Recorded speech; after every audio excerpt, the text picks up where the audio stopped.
वचन दे प्रकाश मार्गावर. सर्वांना शुभ प्रभात. प्रभू येशू ख्रिस्ताच्या नावात विश्ववाणी परिवाराकडून आम्ही मार्गाकरिता प्रकाश कार्यक्रमात आपले सहर्ष स्वागत करीत आहोत.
आजच्या मननाकरिता देवाचे वचन असे.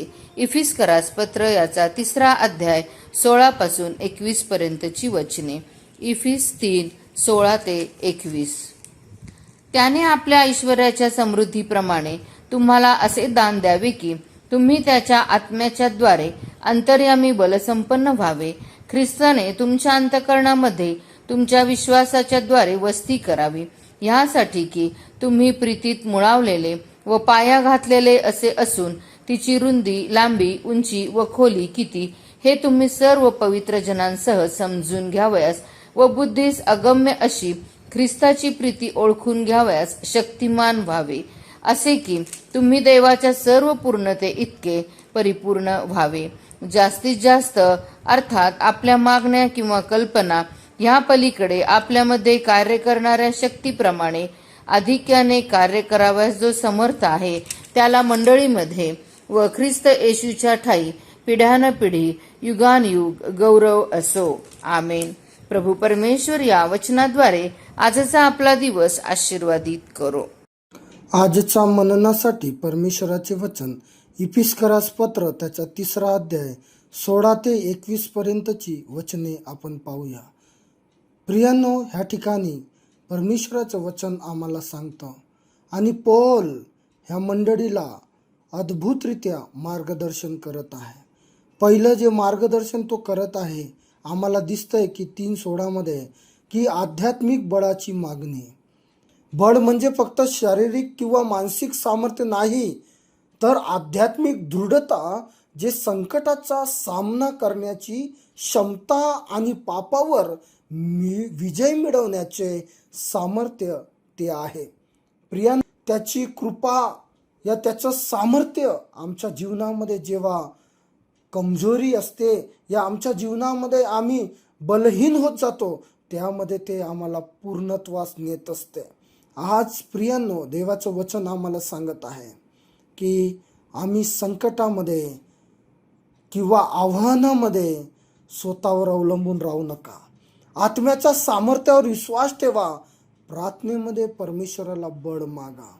दुसरी गोष्ट आहे की ख्रिस्ताच्या प्रेमात खोल जाणं आम्हाला फार गरजेचं आहे, जेणेकरून तुम्ही विश्वासाने ख्रिस्ताच्या प्रेमात रुजू होणं म्हणजे प्रेमाचा अनुभव फक्त जाणून घेण्याचा नाही, तर हृदयात गहिरे अनुभव त्याचा घेणं आहे.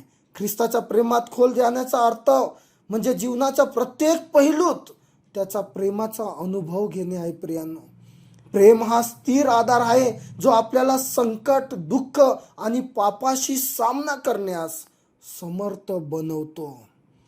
तिसरी गोष्ट आहे परमेश्वराच्या परिपूर्णतेने आम्ही भरले जावे. परमेश्वराचं वचन आम्हाला सांगतं 3:19 मध्ये की परमेश्वराच्या सर्व परिपूर्णतेने भरले जावे.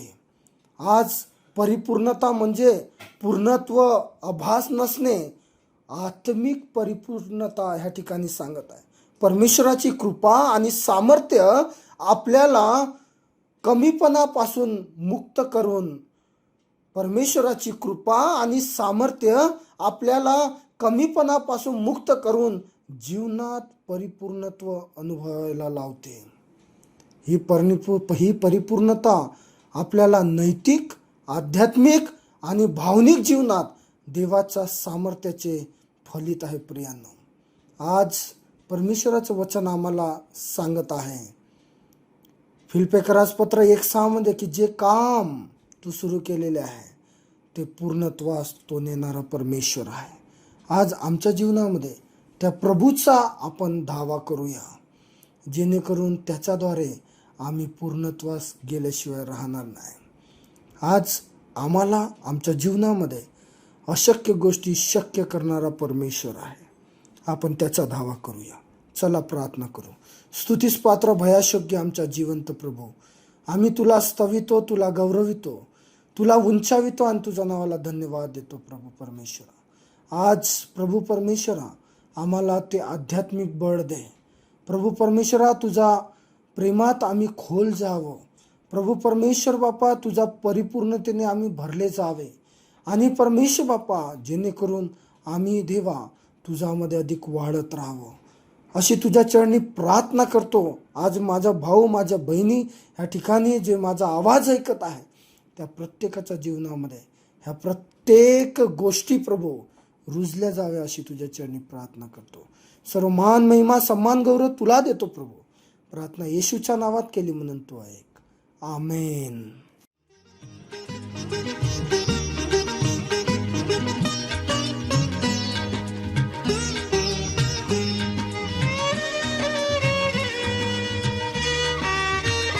लोकनिंदेस येते उधाण, माननिंदा तुझी तू समान, शुद्ध राहो तुझे अंतरंग. गा मनुजा प्रभूचा अभंग, गा मनुजा प्रभूचा अभंग. ख्रिस्त नामात होऊनी दंग, ख्रिस्त नामात होऊनी दंग. गा मनुजा प्रभूचा अभंग, गा मनुजा प्रभूचा अभंग. मनुजा प्रभूचा अभंग, गा अभंग, गा अभंग. येशू हा पहा जगाचे पाप हरण करणारा देवाचा कोकरा. आता आपण आपल्या प्रार्थना विनंत्या कोणत्याही वेळेस विश्ववाणी प्रार्थना केंद्राला टोल फ्री नंबरद्वारे कळवू शकता. आमचा टोल फ्री नंबर 1-800-2700-333. आम्ही आपणासाठी या नंबरवर प्रार्थना करण्यास उपलब्ध आहोत. धन्यवाद.